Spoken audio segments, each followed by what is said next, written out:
Hey, this is Pradeep with Sensatura, and today we are doing a collection overview of Frederic Malle, or if you like to be fancy, Edition Parfum Frederic Malle. This is easily my longest video.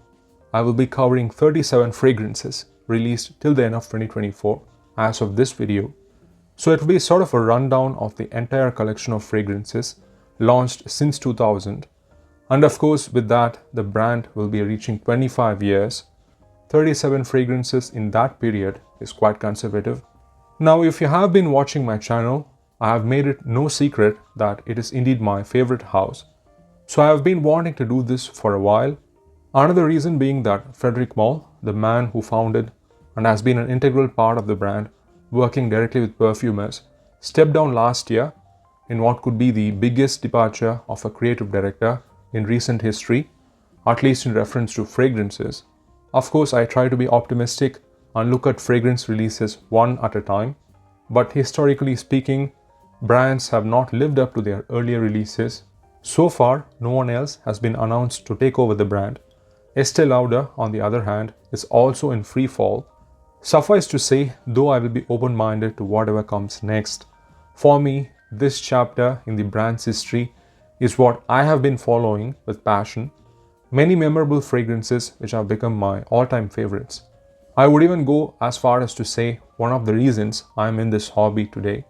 There's a sense of closure and completion having witnessed these artists over the years. With all that being said, this video is almost like a compilation of my brief thoughts on the full collection with some anecdotes here and there. I have already done and will continue to do full reviews of individual fragrances. This video will be in 4 sections just to set it up. First, I will share some releases that I don't have a lot of time for. Second, are those that I like. Third, strong likes. And fourth will be my top favorites. Within those sections, they won't be in any particular order because it's just not something I can convincingly do to rank them one by one. So let's get started with the first section, those that I'm not big on. And yes, part of being a fan of a brand, an artist or creator is to also acknowledge that we have our favorites. Some we prefer over others. One does not have to force oneself to like all the releases from their favorite brand or a creator. No need to blind buy. Not everything needs to be a masterpiece. We will just be tricking our own minds at that point. After all, it's better to be a fan than a fanboy or a brand loyalist, which also means to be able to step back and critique when it feels right. So firstly, there are 3 fragrances that I do not own a bottle of. Starting with Hope, for instance, the newest release from Dominique Ropion as part of their Desert Gems collection in 2024. It is a scent that I thought was alright, but ultimately it's just a reworking of Promise. That one has a bombastic cypriol oil, rose, saffron, and a waxy sort of stewed apple note as part of the scent profile, which can get extremely dry. It further transitions to some rough, scratchy patchouli, leathery lab denim castoreum combo, even a lot of woody amber overdose happening, which is enjoyable in its own way on some particular occasions. This takes that excessiveness and tones down the rough facets, phasing out the castoreum and the apple, plus adding some good dose of Thai wood along with frankincense, only for 4 times the price. Yes, it is smoother and a bit more refined. The oud and incense dry down is more put together than the woody ambers in Promise, but ultimately it felt like a redundant release. The 4 Desert Gems before this already felt like a complete set. Not sure why they needed another oud.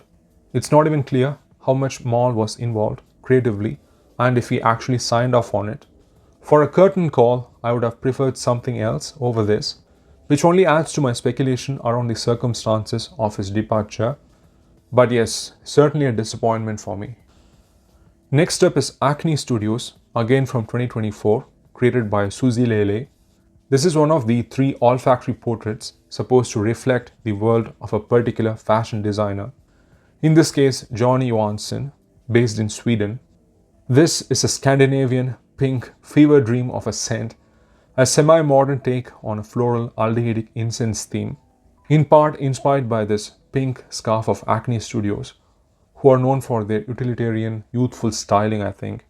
It is this sort of bubbling, fabric softener like soapy scent with a breath of mineralic incense. There is this foamy fruitiness to it from a rose peach accord. Don't get much natural florals in it, drying down to these futuristic, milky, woody musks. I am all down for a good quirky, soapy scent, but this just goes overboard and comes across like a vintage aldehydic floral trapped in the body of a futuristic laundry mask. One of the more underwhelming releases from the brand in recent times. Next is Uncut Gem from 2023, created by Maurice Roussel. There was a lot of expectation riding on this release, as Malle was teaming up with Roussel after a long time since Musc Ravageur and Tes Bras. Additionally, this was supposed to be based on Roussel's personal scent, so it was built up to be this unabashedly old school masculine smell fit for Brando in a modern fashion. Instead, what we got is a very divisive fragrance which seems to not know what it wants to be. On one side, there is this big, spicy, zingy ginger, fresh bergamot and a prominent labdanum, in the style of a classic masculine to be fair. So one would think it's a musky amber fragrance, but it is completely overwhelmed by this unabashedly metallic synthetic ambrosinide, done in this modern molecular style, which just completely takes over in the later dry down and keeps droning on and on for hours. I don't hate it, just disappointed, because I think there's a great fragrance in there which could be brought out by simply shuffling some elements. Next up is Outrageous by Sophia Groisman, released in 2007, was a collaboration with Barney's in New York when they were still operational. This is their molecular style of fragrance, in that it's an openly heavy on synthetic aroma chemicals type of scent, notably ambrox scent.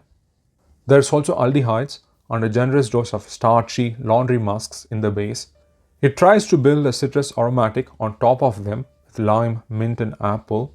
It gets the job done in the heat and might have been forward looking for 2007, but in hindsight, there is nothing outrageous about it. Certainly does not live up to the brand's standards, especially with the current pricing. Next is Salle Gosse, composed by Fanny Orange Blossom Ball from 2017. And yes, the perfumer really seems to love this raw material. This is supposed to be a fragrance targeted towards kids. Salle Gosse means a naughty kid in French. At least it's not as naughty or quirky as the recent MFK Quirky, that's for sure. It's light, it's clean and fresh, low concentration of perfume oils to fit the need. It even has these chalkboard style sketches on the bottle, but I think really anyone can wear this. It takes the orange blossom construction of Cologne Indélébile by Dominique Ropion, who also mentored Fanny Ball, as I understand, and probably introduced her to Frederic Malle.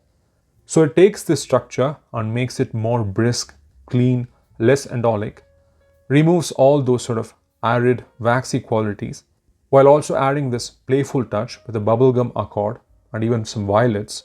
It's a fun scent for the heat, but that's about it. Next up is Cologne Bigarade, composed by Jean-Claude Ellena from 2001. This, as the name indicates, is a cologne scented on Bigarade or bitter orange. It's tart, fresh, sour and watery style of scent in the perfumer's quintessential aquarelle style. Some hints of spices in there like cardamom, somewhat green and sweet, dries down to clean woody musks. It's rather nice but very short-lived, not worth the current asking price when it's similar to other creations by Jean-Claude Ellena. I get that it's a cologne and supposed to be used generously, but it could have at least been a bigger bottle. Plus, there's a flanker which I prefer. Speaking of lighter and concentrated versions of a scent by Jean-Claude Ellena, next is Angéliques sur la Pluie from 2000, the debut launch of the collection.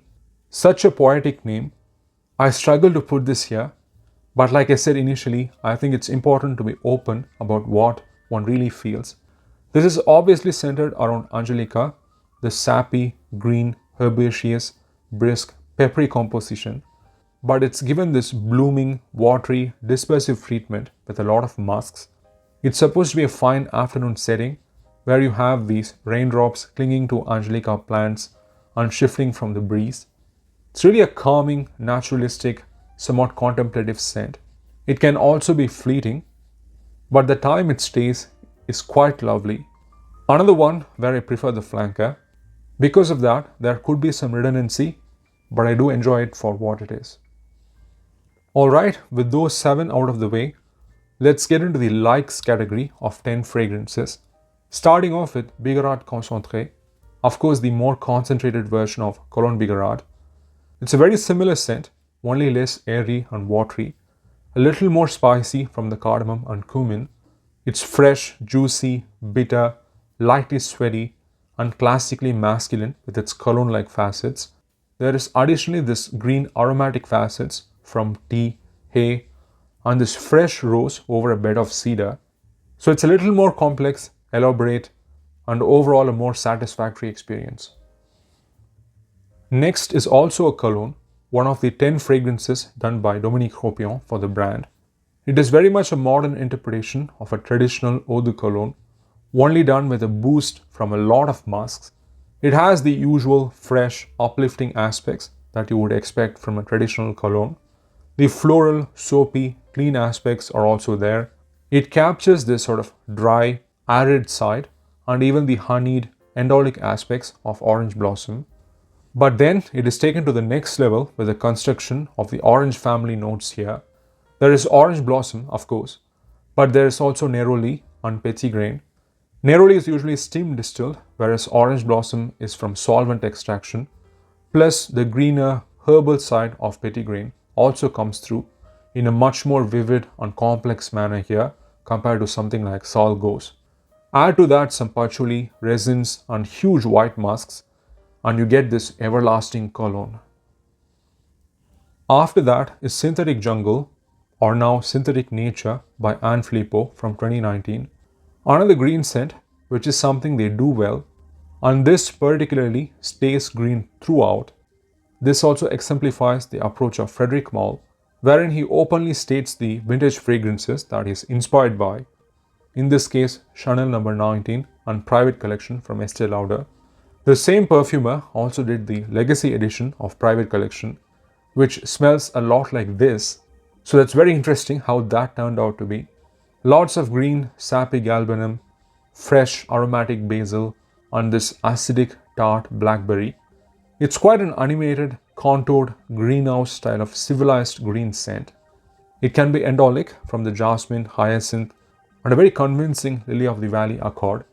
Add to that a lot of green, earthy patchouli in the base, all working toward creating this sort of full-bodied green neo-sheeper.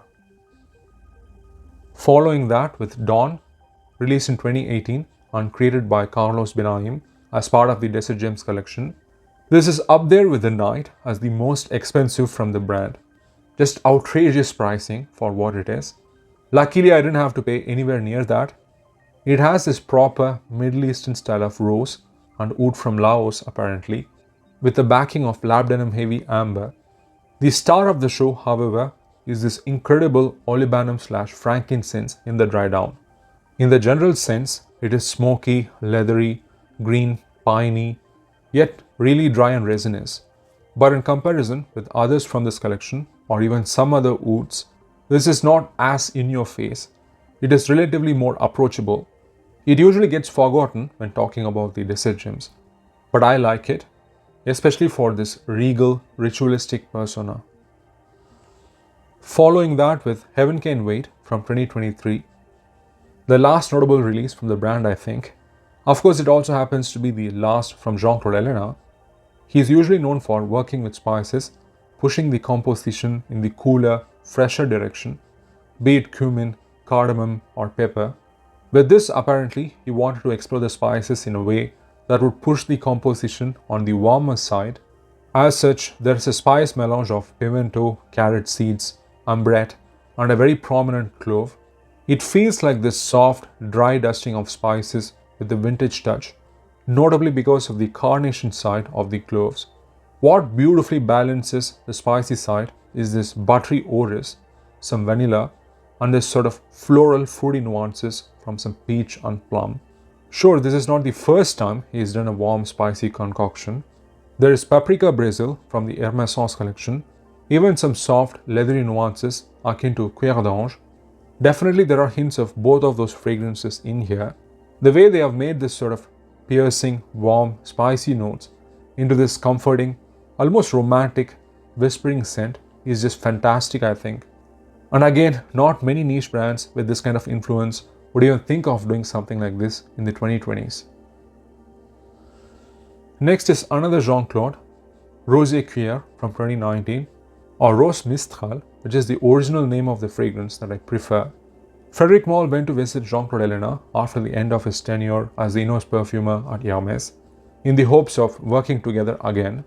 Surely we would have got a lot more from this duo if he hadn't been exclusive to Hermès. I think he had even agreed to create one fragrance per year at some point. Nevertheless, this was again inspired by La Rose de Rochas by Rudnitska. This is like an illusion of a rose, or a deconstructed rose in a sense, built around geranium, because as the brand has openly declared, there is no actual rose here. What is there is this fruity blackcurrant and pepper leading you in. Then it is mostly about this rosy, minty, red glass marbled sort of semi-floral geranium, drying down to this earthy IBQ leather and vetiver, still somehow maintaining this sort of breeziness. This was like the fourth rose fragrance for the brand. Frederic Malle really seems to love his roses. Even Acne Studios has this soapy, rosy bubbliness to it. This one was named after the two main components as it is today. According to the 20th anniversary book though, it was more rugged with the addition of animalic notes and such. Then it was called Rose Rebel for that reason. Later it was called Rose Mistral, named after the wind current in the south of France, and that is the name I prefer. Coming up next is Lipstick Rose, composed by Ralph Schwieger, quite an underrated perfumer for the debut launch of the brand in the 2000s. Even before this sort of lipstick style of fragrance became trendy, iris, rose, violet, heliotrope, along with a lot of powdery, creamy vanilla being the dominant notes for me. Some fruitiness in there from lychee and raspberry, drying down to this sort of soft, creamy sandalwood and amber, gets compared to Misia from Chanel, which to be honest seems to be inspired by this. Obviously it came out much later. To me this has two sides. One is the mischievous, glamorous, lush, sweet, velvety, vintage lipstick side. The other is this innocent, humorous, nostalgia side, particularly reminiscent of talcum powders from childhood because of the sweet, powdery, vanillic smell. Probably the most traditionally feminine leaning from the brand, but I'm still fine with wearing it for the cozy, nostalgic connection. Okay, next is Lys Mediterranee from 2000, composed by Edouard Flechier. The closest the brand ever got to making an aquatic marine scent. Just like what the perfumer did with Rose Tonnerre, here it is more than a lily soliflore. Nothing dense or sweet, which is what is usually done with lilies. There is this salty aqueous note, along with lotus and many other white florals, all coming together with this unashamedly endolic lily at the center. It's just perfect for this time of the year. Next, let's listen to some music for a while from 2018, created by Carlos Benaim. When I first smelled this, I thought something has gone horribly wrong. I have said this before, I thought the bottle was actually off. Maybe I even smelled the wrong thing, or someone just changed the perfume inside, because it was that strange. The herbal lavender, scratchy patchouli, and this sort of sticky, sweet pineapple combination. Who decided to put this together? It must have been an accident. The more time I spent with it, more of the sweetness subsided and I started to like it. Now I think it's just fantastic. The thing is, if they had just stuck to the conventional theme, it still would have ended up being a decent amber fougere. But instead adding this vanillic, sweet, sticky pineapple really shakes up the amber fougere and fruity elements and helps to bring out the more addictive, lustful, sensual facets from the scent without being a stereotypical composition. Quite a superb avant-garde creation. This is the last, I Promise, from 2017, released as part of the Desert Gems collection and composed by Dominique Ropion. This has become quite popular in the last year or so. No one was really talking about it when it released. Maybe people assumed it would be in the super expensive price range as the other Desert Gems, or it has simply captured the attention of those who love extremely tenacious scents. Or is it because of the perfumer recreating the signature in many of his other releases. Probably a combination of all those reasons. This is a legit cypriol oil bomb. There's a starchy, stewed apple note along with spices, giving this sort of fermented, boozy facets to it. Something dry and dusty along with the rose, saffron in there, with what I'm convinced is an oud accord.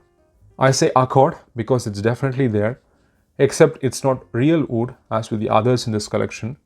The brand has also openly declared that.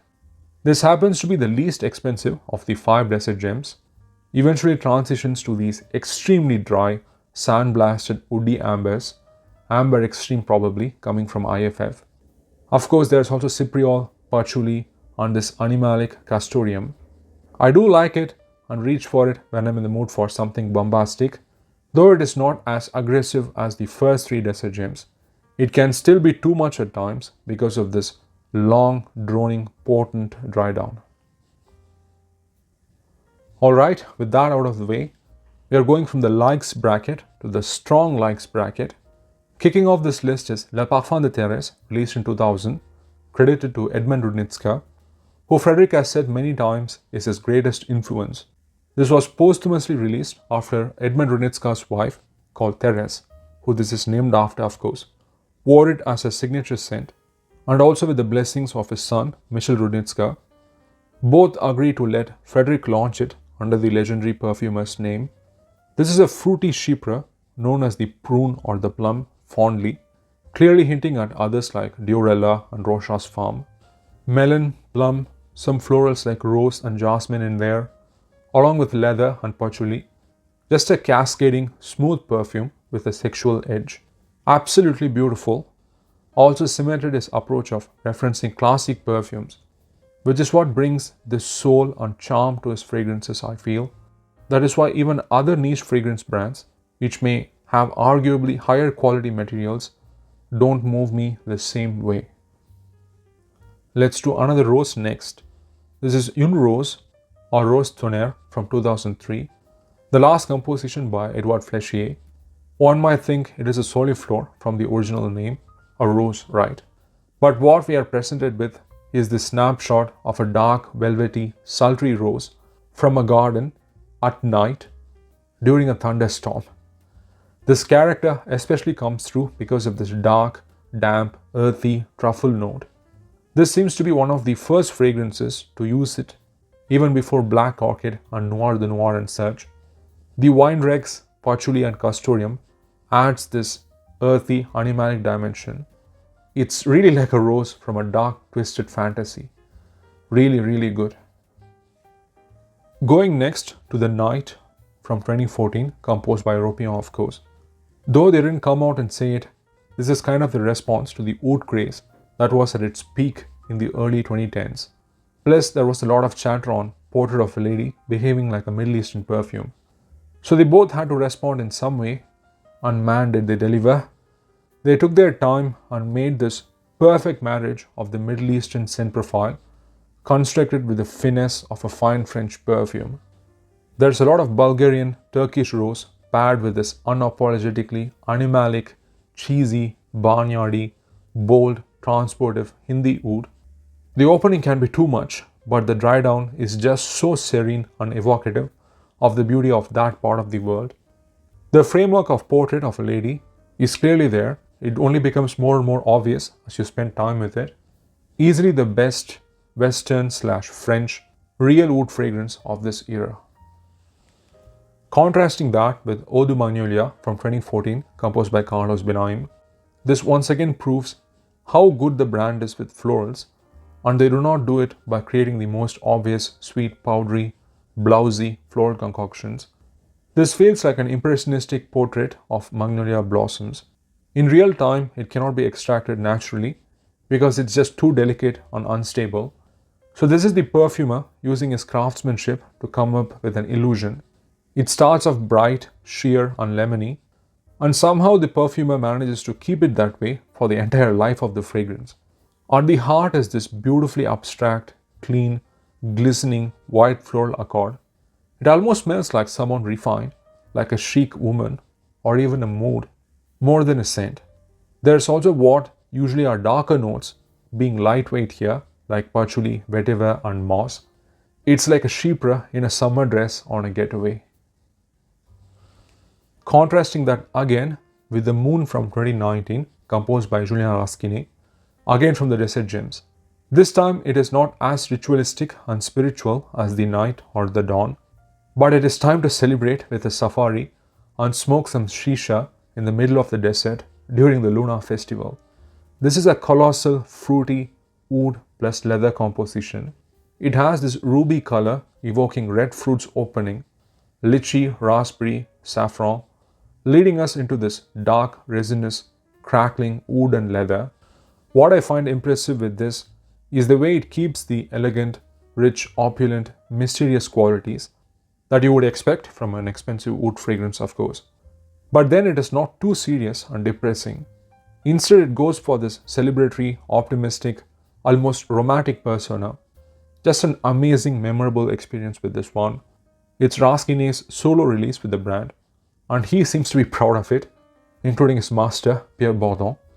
I mean, what a range of creators with this brand. From Rudnitska to Bourdon to Rasquinet. Not sure how many brands are able to have these many generations of perfumers.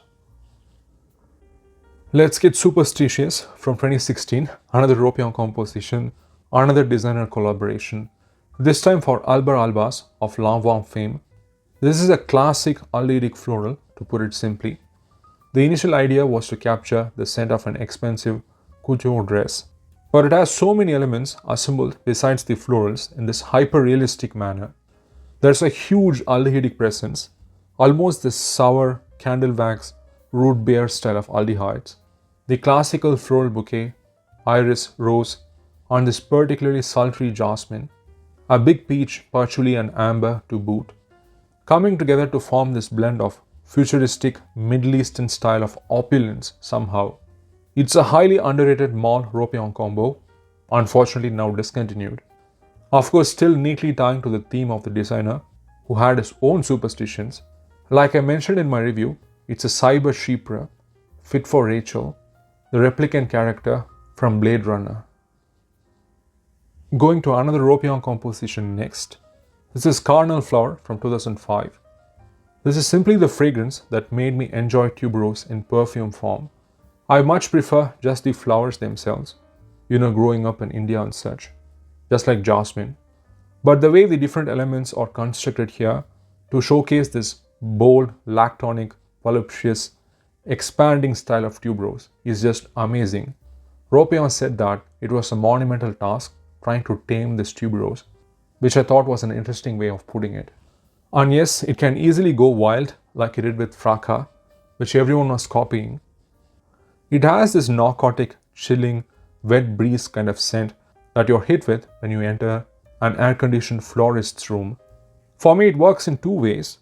The supporting elements themselves make it dynamic and complex, like the coconut with its creaminess, melon with the fruitiness, eucalyptus with the green aspects, other florals like the jasmine, ylang, orange blossom, adding textural contrasts, really makes it feel alive. On the other side, they also help to construct this sort of idealistic, multifaceted tuberose. Easily the most meticulous fragrance from this collection. I think they spent like 18 months and 600 trials to come up with this, which really shows. Next is third European in a row. This is Vetiver Extraordinaire from 2002. This is seemingly a move trying to pivot to the traditional masculine side of things after the full-on floral feast of the debut collection.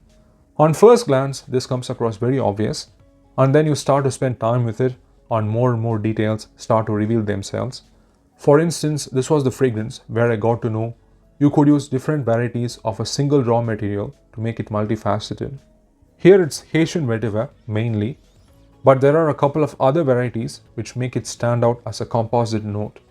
Of course, then there are other elements, citruses, spices, notably licorice, some additional mossy, resinous aspects, which all help to add different dimensions to the central vetiver. It's dry, green, woody, earthy, you name it. Even the bitter, warm, mineral aspects of the vetiver are covered. More than that, what makes it resonate with me is this meditative dimension that it brings. which is what vetiver is used for in many South Asian countries. Just an immaculate vetiver composition, up there with Chanel's Sycamore as my favorite vetiver. Finally getting to Maurice Roussel with Tes Bras from 2006, another one focused on musks after Musc Ravageur, except it's clean, sheer type of musks this time around. It has this floral, slightly spicy, creamy, woody quality from the central note of Cashmere, which also makes this quite abstract. There is this cooling, camphoraceous, uneasy quality from the violet and pine, clearly inspired by Guerlain Après Landais. With time, the fragrance starts to warm up gradually and dries down to this musky, creamy, somewhat skin-like smell as per the name. It's a fantastic work on synthetics. Only if Uncut Gem had been as good, then Maurice would have been 3 out of 3 with his Frederic Malle collaborations. Okay, the last in this category is Monsieur, period, from 2015, composed by Bruno Jovanovic. This is the second full bottle I purchased from the brand. Still remember being just blown away by the sheer density when I first smelled it. This is a full-on masculine patchouli scent, which is like 50% of the formula apparently. It's really boozy from the sunset cocktail accord with rum and tangerine. Lots of dark, smoky, incense, amber and leather here. Everything anchored by this medicinal, camphoraceous, mossy, earthy carpet of a patchouli. It reminds me of those old school masculine patchouli bombs like Givenchy Gentleman, except of course it's more modernized and polished. Still it manages to be this butch, suave, bold fragrance. I think it's possibly this perfumer's best work. In fact, I feel many of the perfumers like Carlos Belaim, Anne Filippo, even Ropillon have all done their best work with Malle. Alright, with that we are finally stepping into the last bracket, and that is my top 10 favorites, again in no particular order. Kicking off the list is French Lover or Bois d'Orage by Pierre Bourdon. This is kind of an unofficial flanker to Angéliques sous la pluie, even started by Jean-Claude Ellena before he left for Hermès, after which it was finished by Pierre Bourdon. I think Frederic wanted to approach this as a classically masculine fragrance, something like Halston Z14, which was his signature fragrance when he was young, plus taking inspiration from male characters in films directed by his uncle. I think it's called Louis Malle. Yeah, that's it. The outline of Angéliques sous la pluie is here, only there's a prominent presence of cedar and incense, along with spices like pepper, pimento, lots of green galbanum and juniper, with dry amber and musks. It's fresh, it's woody, spicy, with even a touch of wateriness. It really fits what I like to call as the monsoon woods theme. The earthy, mossy aspects and vetiver bring some classically masculine dimension. Pierre was on camera saying there is even a fresh wood accord in here along with the cedar, which we will continue to see in Royal Oud and Bois Mystique and many others after this. A totally brilliant fragrance. Though he has created some other things after this, Bourdon considers this to be his last fragrance. Following that with Musc Ravageur from 2000, composed by Maurice Roussel, one of the two pillar creations of this brand. It says musk on the tin, but it is also this grand, golden, amber oriental composition. Some say it reminds them of Shalimar. The perfumer says it's a nod to Coty's Emeraude, which originally inspired Shalimar. As such, lots of amber, vanilla, quite spicy too from the cinnamon and clove, lots of sandalwood, sweet as well, drying down to this furry, musky, cuddly, sensual skin type of scent. It is Maurice Roussel's seminal work, especially considering the fact that it was published with very little tweaks by Malle, in spite of getting refused by lots of other brands. Up next is En Passant from 2000, composed by Olivia Jacobetti. Apparently she chose the name first and then created a fragrance around it, which totally makes sense when experiencing it. The way it uses this lilac note in combination with these airy, watery nuances to create this sort of transient mood is just spellbinding. This is once again not just a pretty matter-of-fact soliflore. It feels like you're experiencing the lilac bloom on a sunny spring day. It's fresh, aqueous and ethereal. There is some cucumber, petitgrain and this fascinating wheat accord It just comes across like sun-drenched skin. I just love how it feels like something that is not tangible, so delicate and aloof. But then there is this intimate wearing experience with a dash of melancholy thrown in. It's just purely magical, coming from one of the more underappreciated perfumers of our time. Next is L'Eau d'Hiver from 2003, the last done by Jean-Claude Ellena before he left for Hermès. This is a warm, musky, powdery fragrance with iris, heliotrope and honey touches. There is an obvious reference to Après L'Ondée from Guerlain, yet again, which seems to be the fragrance Frederic Malle is obsessed with. I mean, he has taken threads from it for at least 3 or 4 of his fragrances.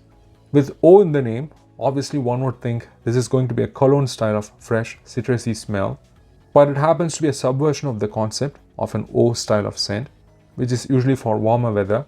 It's evident from the second word, in that it's called winter water, so it feels like this warm, cushiony cashmere sweater with the fluffy, cottony musks.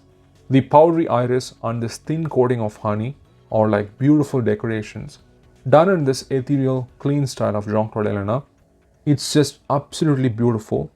My favorite creation of his with Frederic Malle. Going back to Pierre Bourdon, this time with Iris Poudre, released in 2000, Malle has references to many pillar floral notes, generally tackled in French perfumery. As we saw it, be it lily, tuberose, magnolia, multiple ones for rose. This is for iris, which is a root obviously, but this is just complete aldehydic floral opulence. You can kind of see the references to the likes of Chanel No. 5, No. 22 and such, only this nudges it to the 21st century with its own interpretation of different facets, raw materials and stylistic decisions. Of course, it opens with some aldehydes. Then comes the floral bouquet, rose, ylang, jasmine, your usual suspects. What keeps it from going into the full-on perfumey, cold, uptight Chanel territory is this prominent creamy sandalwood and some dry vetiver. Of course, there's a lot of musks as well, even some resinous ambery touches, which brings in a lot of woodiness and warmth. It's a brilliant neoclassical take on the aldehydic florals family, a proper black tie, red carpet glamour, ball gown kind of smell. Just a spellbinding iris fragrance, definitely one of the best in its class. Alright, we are on the last leg of this rundown, top 5. This is Dries Van Noten from 2013, composed by Bruno Jovanovic. Unfortunately now discontinued. And yes, this bottle is full because I have another 50 ml that I'm going through. Just wanted to maintain consistency. This was his first designer collaboration and he chose the eclectic Dries Van Noten, who also happens to be his friend. It's a take on this gourmand, amber, sandalwood theme. You have this spicy saffron, lots of vanilla and sacrosol, which is a chemical that gives this sort of pastry dough-like dimension. Lots of richness and delectable qualities here added by the tolu balsam, drying down to this sensational sandalwood supported by the jasmine, and it is real Santalum album here. A few components here make this stand out. There is this pulpy medicinal opening, which is intentional to create the sensation of healing apparently. Then the way the spicy, woody, ambery, balsamic aspects come together, just exuding this sense of charm, is really difficult to achieve. There is the quality of the sandalwood, for which I have a very high bar. Here it's just stunning, capturing the creamy, dough-like woody facets beautifully, especially compared to what other brands are pushing as sandalwood scents these days. And finally, the way it manages to structure and reflect the personality of Dries, starting with the sandalwood base and adding all these embellishments. It's just phenomenal.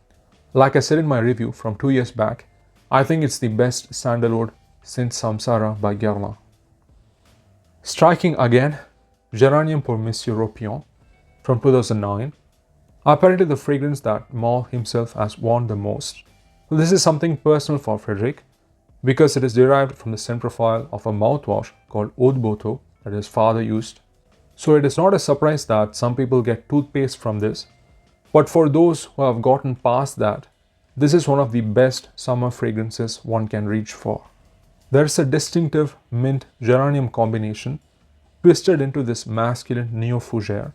I got both the cool and warm spicy aspects because of the clove, anise and cinnamon.